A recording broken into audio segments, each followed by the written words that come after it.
successful or a not so successful lawyer. So relatively our comforts are more. So this 350 million Indian population consume as much as what the European population does. That is the American population. That is only 330 million people. 1 pound at that time was 7 rupee. Now 1 pound is something like 87 rupee. $1 was 4 rupee. Now $1 is something like 75 rupee. And today only about 57% of our population depend on agriculture. There is one more thing which I want you to be conscious of. Namely, India chose a mixed economy route. This is very, very important. State planning, Jawaharlal Nehru, he was greatly influenced by the Soviet Union 5-year plan. You know, these models are not correct models. Soviet Union has given up all this state planning and has become a market economy state. So is China. Only thing is, in China, the economic entities are owned by the Chinese Communist Party. I don't want to go into that model. But the point I am trying to tell you here is the mixed economy model. Public sector will play a predominant role. Okay. License and quota. You know, Tatas were conducting an airline. Government wanted to start an airline. They simply took away the Tata Airlines, nationalized it. Okay.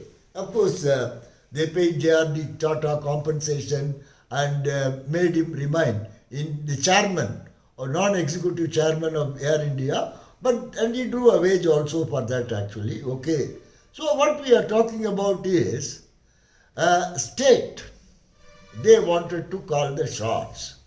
With the result, we ended up having highly inefficient public sector undertaking. Air India is case in point. Okay. 27,000 crores is a loss. And this money is, okay, this is what I call as a mixed economy. State is going to do everything. The private entrepreneurs will always be looked upon with suspicion. In other words, we were thinking about, small scale village industries. We were not thinking of becoming the supplier or marketer for goods to the rest of the world. The Chinese chose that model. Today, India is the generic drug capital of the world. India is going to become the vaccine supplier. Pfizer vaccine is going to cost something like $25 to $30, and the Indian Bharat Biotech and the Serum Institute vaccine will cost you something like $4 to $5. Okay, so you find that Indians do a lot of things cheap, which is not the best quality, second best quality you can call actually. And we have made great inroads into global technology, software technology business. Okay, Indian software is well known. You know that many of the Indian population go to United States as software programmers and they get anything like $70,000. That's a lot of money. They go there, work for 5 years, come back to India, or many of them, if they want to settle, they settle. So what I'm trying to tell you is that Indians have made a big inroads. We are but lagging behind in hardware and chips business. We are lagging behind. The next thing which I want you to appreciate is that look at the Indian patent law history. Indian IPR law began in Patents and Designs Act 1911. Okay. That is a legislation which the British Indian government did essentially to keep the French goods away from the Indian market. And they didn't want the French and the European goods to get into the Indian market. So they had an Indian Patent Act, And India was not a member of the Paris Convention. It became a member only in 1995. So, most of the French goods were not patented in India. On the other hand, British goods were patented, and Britain ensured that India remains a dependent colony for all its industrial supplies. Okay. Two, India was not at all a member of most of the IPR treaties. And the Indian balance of payments problem, this is a very important thing. Most of you do not understand it. You know, all of you were born in after 1990s, okay? At that time, India had a reasonably good cushion of foreign exchange reserves. When people used to go to US for foreign studies, Indian government can give them at best $20. Okay, beyond that, they didn't have money to give it. Uh, when you are talking about licensing a foreign IPR, you have to give money in convertible dollars. Indian government did not want money, so we did not want foreign trademarks in India. They didn't want to spend money on repatriation of royalties or dividends. Government had serious balance of payment problem. And our Indian judicial system, I mean, I'm a lawyer here. I lived as a lawyer as the most part of my lifetime. But I must say that it doesn't match well with the other industrialized societies. Many of you will say it is still better than politicians or executive or police. I would only say Indian judiciary is not as good as Indian services, Army, Navy, Air Force, or ISRO, Department of Atomic Energy. You know, these organizations have a different type of a track record, but our courts do not really match the best in the world. That is something which I want you to be appreciative about. Then we had this legislation, pre-independence legislation, Merchandise Marks Act 1958.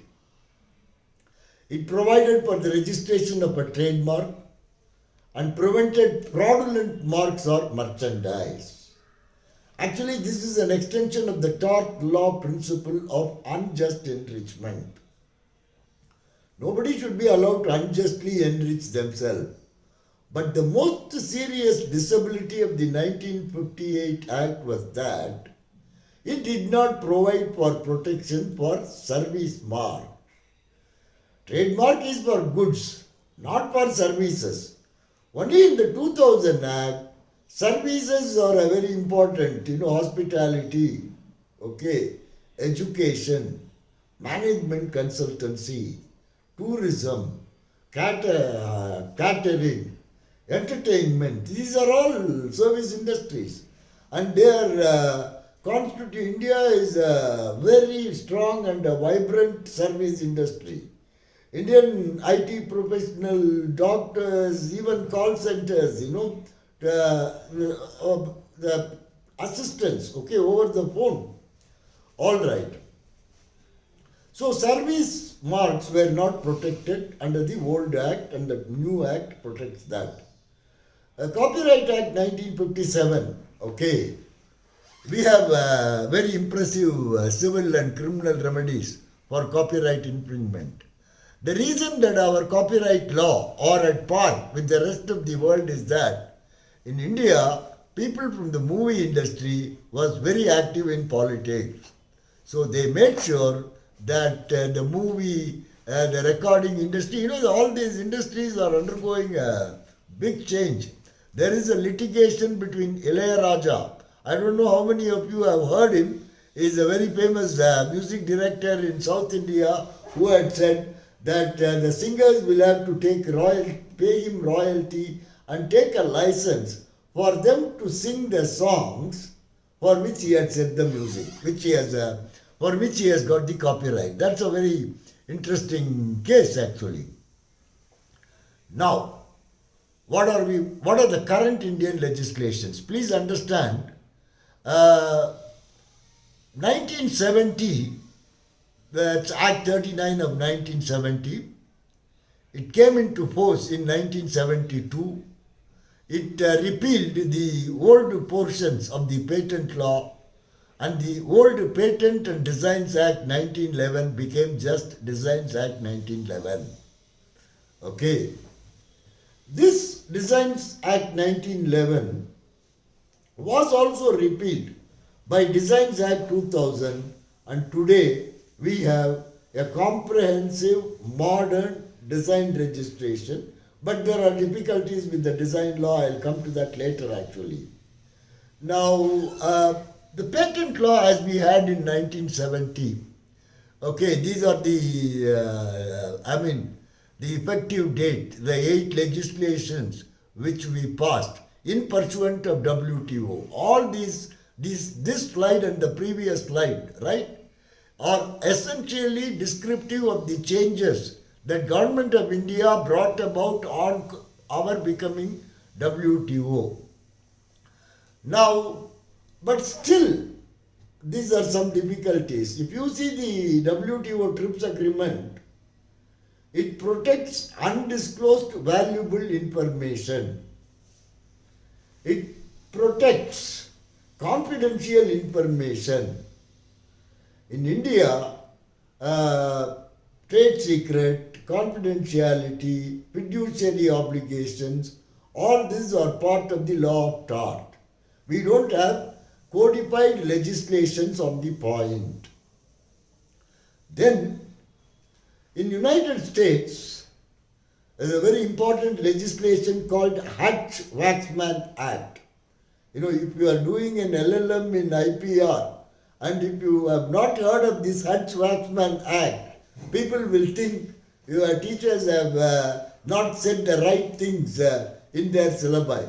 This Hatch-Waxman Act gives protection to the data which is generated after the invention of the drug. You understand? Please remember, in international pharma industry, a generation of a new molecule can be done at a cost of about $50 million. You know, you have put a lot of people, laboratory, there are a lot of candidates, put many of them and ask them to arrive at, even for corona vaccine. 1 year, we are ready with vaccines, okay. So, that is only that $50 million probably is spent for generating the molecule which will treat the illness. But the companies will have to spend something like $500 million for getting the clinical regulatory approval. So the period between the invention of the drug and the obtaining the regulatory approval will be minimum 2 to 3 years. In these 2 to 3 years, there are 4 phases of clinical trials conducted. Animal trial, then phase 1, phase 2, phase 3. Okay, for it to go into the phase 1, you have to do 2 types of tests. And then, you know, a lot of information is got. How to choose the volunteers, okay, for testing. And how to analyze the data. And what are the other change of parameters.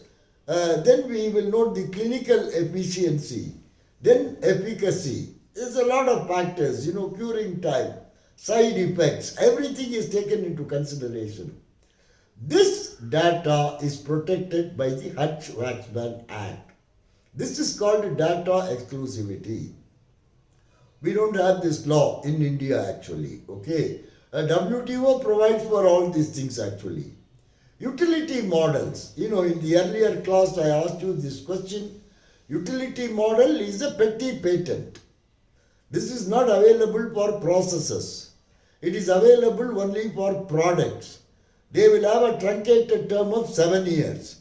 The only difference between patent and the utility model is that the utility model need not have inventive stamp. You know, it need not have a feature which is obvious to a person skilled in the art. You know, mere novelty is good enough. And then there is another American protection called data exclusivity. Sorry, pediatric exclusivity. That means what this pediatric exclusivity is a new type of drug protection. See, for an adult grown fellow, you are giving 50 milligram. Suppose if it is only a kid which is weighing just about 6 to 8 kilos, what is the correct dosage? So a normal approved medicine for an adult human, when it is sought to be given to a kid, there are changes and you have to do different type of test. So that is then, there is another thing called generic exclusivity. This is called as ANDA. Okay, you must know the abbreviation. These are all what you call catchwords in IPR. This ANDA is called Abbreviated New Drug Application. This is available in United States. If anyone is challenging a patent and if anyone wants to introduce a generic drug as a substitute for a patented product, then they will get 180 days of generic exclusivity. Orphan drug. Suppose a disease has only 5 million patients, 3 million patients. No company will invent a drug for them. Many of the Indian diseases which are prevalent, sickle cell anemia, I think it is there in Madhya Pradesh actually. Okay. No company invents a medicine for them because number one, the number of patients are less, and number two, the patients who will buy don't have money to buy. So they may not invent a drug. So these kind of diseases are called as orphan diseases. If anybody comes up with a drug for an orphan disease, then this protection is again not available in India. All right. Now I think I had given this figure to you already. Now please remember, we are a member to all the IPR treaties in the world. Okay.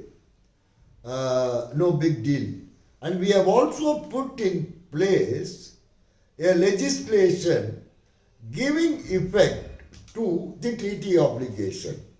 Please remember, in international law, India follows what is known as dualistic system.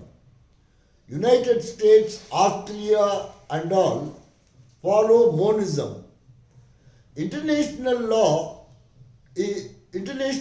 means for them a treaty signed by the President, ratified by the Senate, automatically becomes part of US law. This is monism. But in India, what we'll have to do, India, Britain, Canada and other countries, they come under the category called dualism. According to them, international law is separate, domestic law is separate. Each one is supreme in its respective sphere, which means in an international forum, international law will be supreme, but in a domestic forum, the domestic law will be supreme. Suppose if there is a conflict between international law and the domestic law, now if the conflict is going to be interpreted by a domestic court, then the Indian courts will adopt what is called as a harmonious construction. They will prefer an interpretation which will ensure that there is no breach of international obligation. And for this to take place, please, I want you to Google the case number, Jolly John Varghese versus State of Kerala. Okay. This talks about the constitutional validity of the civil arrest provisions in CPC. The civil arrest provisions in CPC, it was challenged on the ground it is violative of the Convention on Civil and Political Rights, which says that no one can be imprisoned for non-fulfillment of the contractual obligation. If a person borrows and does not pay the money, he cannot be imprisoned. Okay, Mr. Anil Ambani, because he has not run away, even though he owns millions of rupees, he is not going to be arrested. Jay Malaya got arrested because he ran away. Okay, only when you ran away, you do all these things.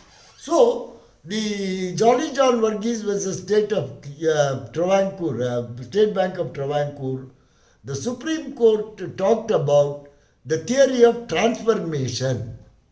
The international treaty will have to be made as part of Indian law by a law made by the parliament, and that should receive the presidential assent. This is the Indian position actually. Now, let's go back.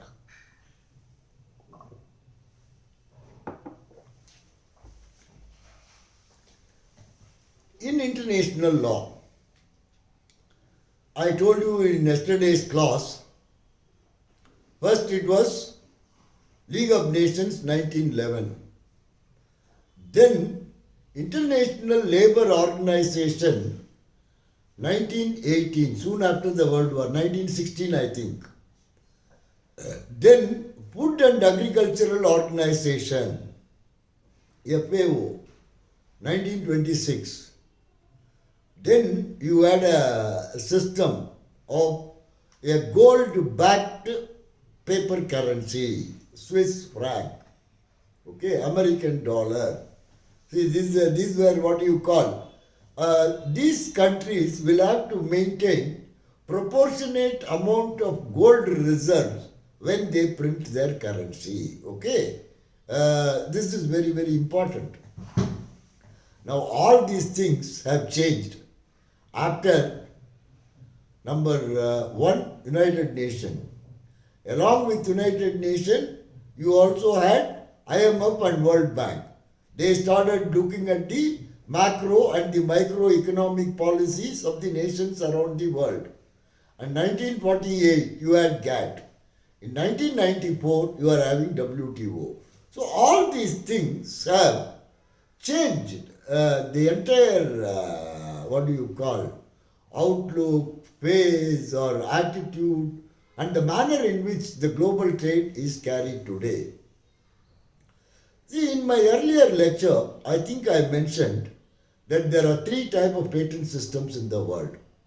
One is the American system, Japan, America, Israel, to some extent Australia when it is ruled by conservative. Anything under sun capable of improvement due to human effort is valid patentable subject matter. Even life can be patented. I discussed with you the Harvard Medical School Onco patent, Oncomos.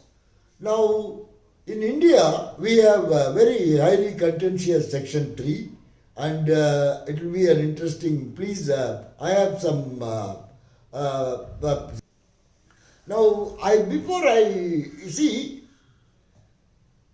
in my earlier classes I mentioned that an American student is slightly better than not slightly, many times better when the American student graduates. The reason is they do more of empirical studies. Empirical studies means they relate the law with reference to what is happening. Okay. That part of it, we Indian researchers, lawyers, or we don't do that actually. Okay, that is the whole issue. Now please look at the patent statistics for India. So I think I tried to answer to one of you in my earlier class. 34,000 applications are made. Okay. Just about 6,116 have been granted. Look at 2010 and 11, 34,000 have been applied. Grant is only 7,509.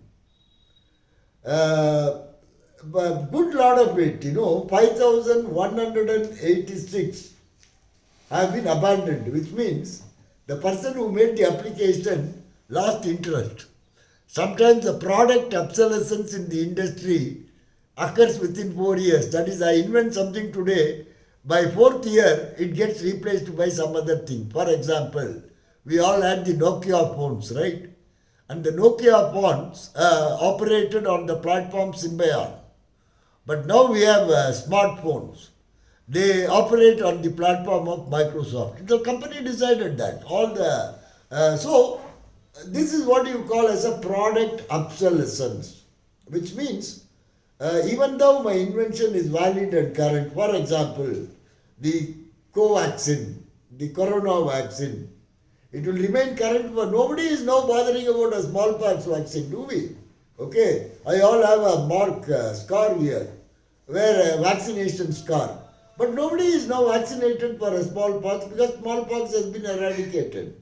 Very soon, the need for a polio vaccine will also go away in India because we have eradicated that virus. Now, after 3 or 5 years, even this coronavirus vaccine will become redundant. So people will abandon that. So look at 2011. See, please remember that there is a continuous increase. 2011 and 12, you are finding 43,197. You can get the statistics very easily from the Patent Office Gazette. Now, look at this. How the system works. So, we were having something like 1,23,255 applications waiting to be examined. Okay. So, this makes the Indian system not very efficient.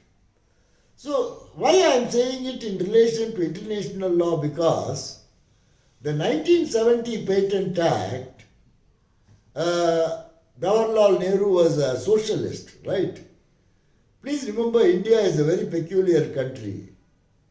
Preamble to the Indian Constitution declare, we the people of India having solemnly resolved to constitute ourselves into a sovereign, socialist, secular, democratic republic. We are one of the countries who call ourselves socialist.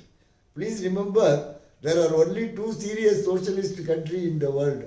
One is China. They follow what you call as a market-oriented economy.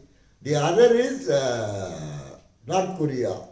Even Russia and Cuba had given up socialism. You understand what I mean? But the socialists and the left movement have influenced the capitalist ideology in a very big way.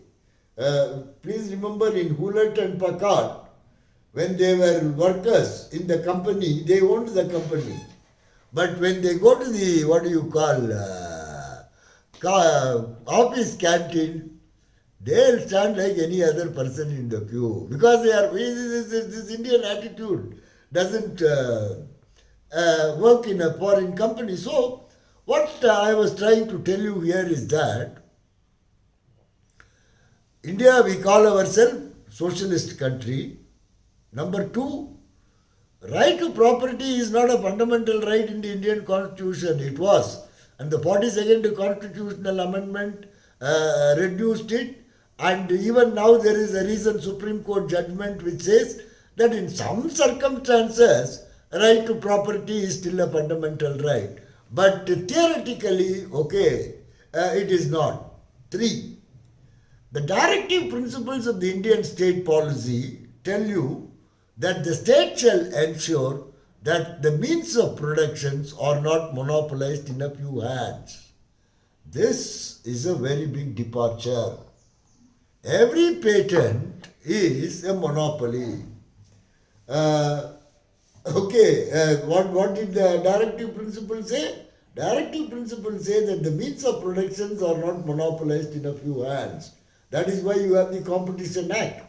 Very recently we have put in place a Competition Act also. If you are reading LLM IPR, you must also read the Competition Act, and I am sure Professor Amir will make note of all these things. Now you look at the US number. The Indian numbers I gave you, right? The Indian numbers are something like 30,000, 40,000. Look at the China US number. 5,03,582. It's not just 10 times here, huh? 100 times more. One third of our population. Look at the Chinese figures. 5,26,000. Okay. So if you look at in 2000, see there is a China, Japan, Taiwan put together filed more patent applications than United States of America today.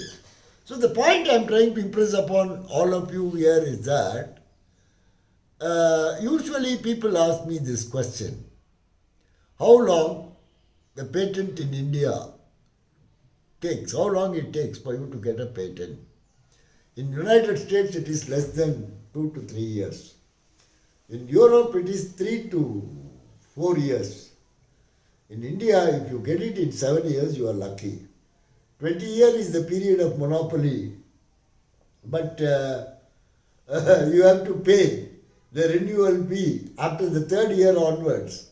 That means they are supposed to dispose of the application within 3 years, but they take 7 years. So, the functioning of the Indian Patent Office is a matter of great concern for all the applicants who make patent applications in the world. So please remember, because India, I told you that India was not a member of the Paris Convention, but it became one of the founding members of WIPO, World Intellectual Property Organization. This WIPO became a specialized agency of the United Nations only in 1970. It is now, it also functions under the aegis of United Nations. WTO also talks about TRIPS, TRIPS actually. This WTO TRIPS agreement is nothing but 40 articles here. First 11 articles cover the copyright law. 14 to 15 cover the trademark law. And thereafter geographical indicator. Thereafter patents. And thereafter trade secrets. And what is more important is Article 27, 1 of the TRIPS agreement. That provides for minimum international standard for protecting inventions. This is the most crucial departure. Paris Convention did not demand the minimum standard. Berne Convention did not demand. You are quite free to do what you like. I told you that Article 27 of the UN Charter, concept of domestic jurisdiction. So long as you are not a member of a treaty, you are not bound by that principle of law. But please remember, WTO TRIPS agreement demand that you must be a member of WIPO. You must be a member of Paris Convention. You may or may not be the member of the Madrid Protocol and the Madrid Agreement and Optional Protocol. Berne Agreement you have to, or Universal Copyright Convention you have to. Then you must also have laws for the purpose of protecting plant varieties, which we discussed yesterday. And you must have laws for the purpose of protecting trade secrets, semiconductor chips, whole lot of it actually. So, you must have what you call as an international minimum standard. If you fail to provide under the WTO's dispute settlement mechanism, there can be economic sanctions on you. Okay. So, we are having some issues. Number one, the first issue is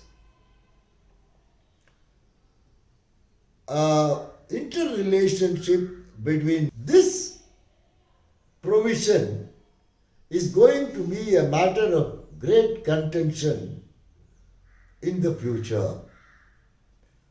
See, so far we had known a lot of herbs, for example, turmeric, neem, Karela.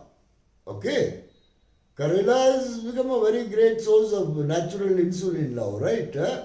And then even brinjal, histamines, okay, it's going to have a very important role in allergy treatment, you know. So what we did is so long, sometime the starting point of an invention may be a biological material. For example, I take the gene of cabbage and I take this gene of spinach and I make a new plant called broccoli. I'm just giving you an illustration, right? It's a cabbage and cauliflower put together is broccoli, right? Okay. So I come up with a new variety.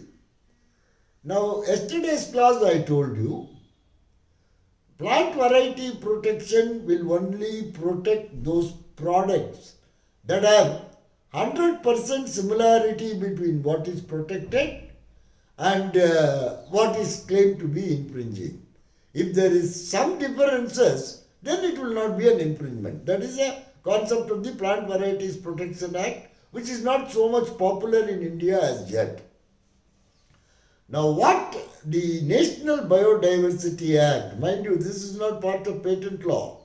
This is part of National Biodiversity Act says that you have to take a permission from the NBA.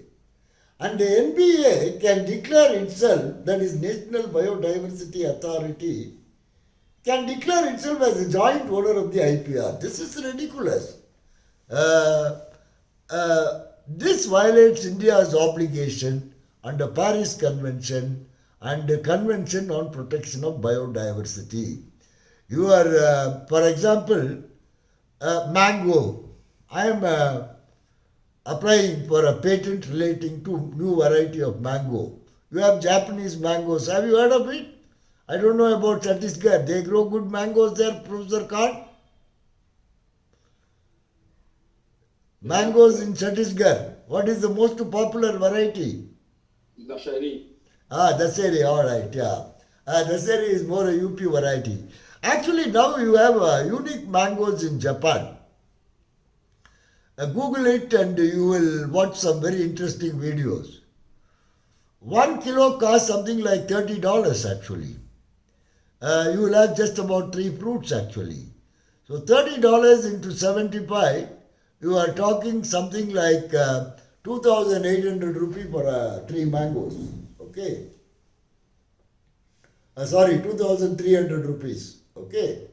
So 1 mango is 800 rupees.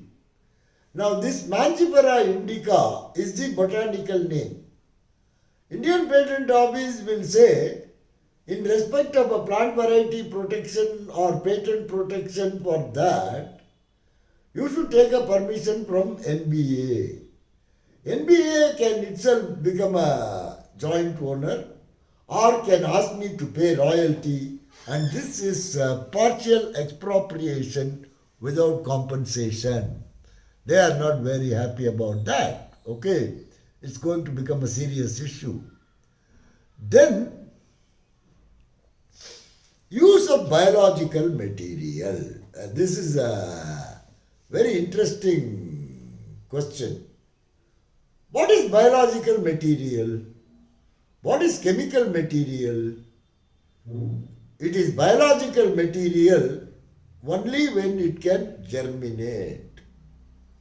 For example, I have a banana. Banana fruit, is it a biological material? No. Actually, it becomes a physical material which you can use in cooking. But let us take the case of a mango. I buy a mango not for the kernel. I want to eat the pulp. Now I take the kernel and I throw it out, it starts germinating. Then the material is being used as a biological material. When I am eating and discarding the kernel in my dustbin, I am not buying that. Please remember, use as biological material. If the material used is chemical, for example, turmeric, okay, this turmeric has got an active ingredient called curcumin, neem tree. It has got an active ingredient called azathioxin. Okay. Now when I extract the material, the seed is not in a position to be used as a biological material. It cannot germinate. If I suck up this azathioxin from the neem kernel, or if I suck up the, for example, sugar cane. Now, sugarcane also is a biological material because if you use one of the in between nodes and plant in your earth, it will grow. But when it is sent to a factory for extraction of sugar, it is not being used as a biological material, and I am sure. Now, the other thing I want you to appreciate is that by and large, we are TRIPS compliant. There is no doubt about it, okay? Indian law meets with all the obligations under TRIPS agreement. But these are the areas where Indian law is different from the TRIPS law.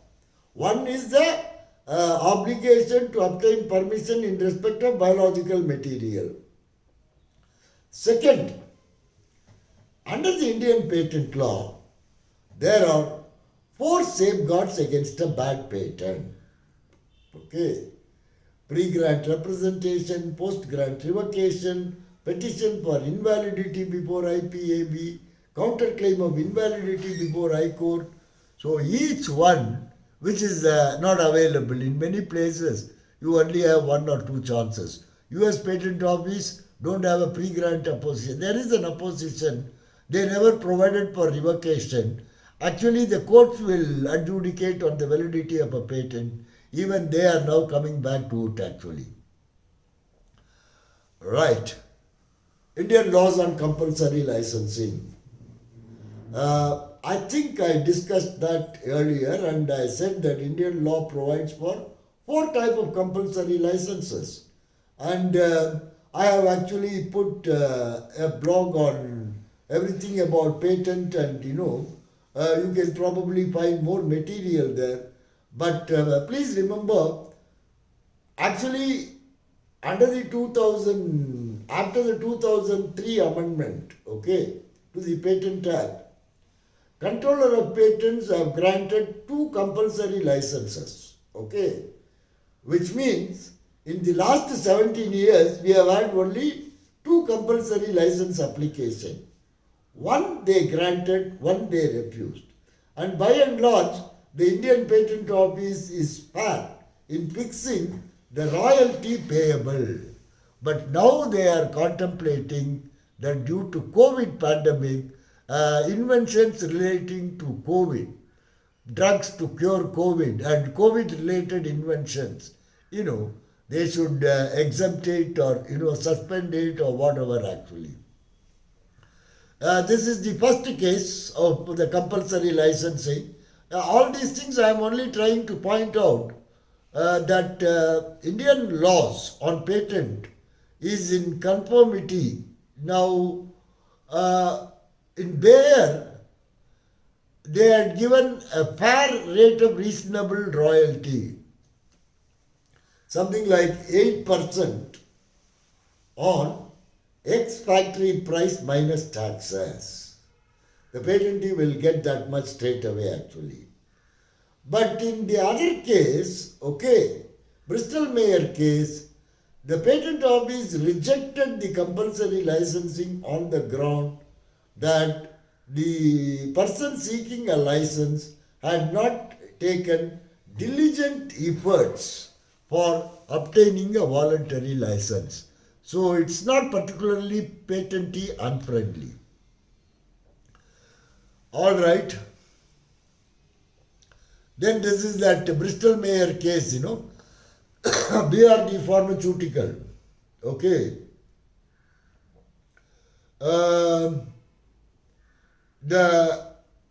They have talked about this case. The compulsory license was not granted because licensee had not proved that he had taken reasonable steps for obtaining a voluntary license actually. Now compulsory license will be granted only in this condition. Reasonable demand of the public is not met. For example, today there is a news item. Chhattisgarh is, I don't know, they must be sharing a border with Bihar. Bihar has got more population. Tamil Nadu has got less population. But Tamil Nadu is going to get 2 times the COVID vaccine than Bihar. The reason is very simple. The COVID vaccine has to be used within 7 days. The Bihar doesn't have a great infrastructure to transport vaccine to the needy places within 7 days. Tamil Nadu provides it. And there will see a lot of skewed demand in our country. Reasonable demand to the public is not met. The drug is not available at reasonable prices. This is very important. If the patentee just takes a reasonable profit. You see, that I told you that Pfizer vaccine is $25. What do you call Bharat Biotech serum vaccine? $5 to $6. So these are all areas which are evolving under the Indian Patent Act actually. Okay. I think compulsory license is not a matter of course. But please remember, after this COVID, okay, the patent law has undergone a phenomenal change. In fact, many countries around the world are coming around to the point of view that during this time of emergency, during COVID time, right, there need not be patent law. All right, I told you that there are 4 types of compulsory licensing, and even the patent can even be revoked. And I'll skip this. But the point is, I told you that there are 4 types of compulsory licensing. Only the first one has been used. The remaining 3 has not been used. They have been used in countries like South Africa and Thailand. And Indian law in healthcare is indeed a pioneer actually. But if you look at the number of cases, that is why not many people have taken up to patent lawyering. They are less than 30 per year, that too during the best year. And many of it are settled at the stage of the interim trial itself. There's one more area where we are inadequate is that under the Indian patent law, the arbitrator appointed to adjudicate a patent dispute doesn't have a power to pronounce on the validity of a patent. This will affect patent litigations in India. All right, this is in US, Singapore, they have been empowered, and we must have, please remember, patent is a right in rem. An arbitrator is a private adjudicator.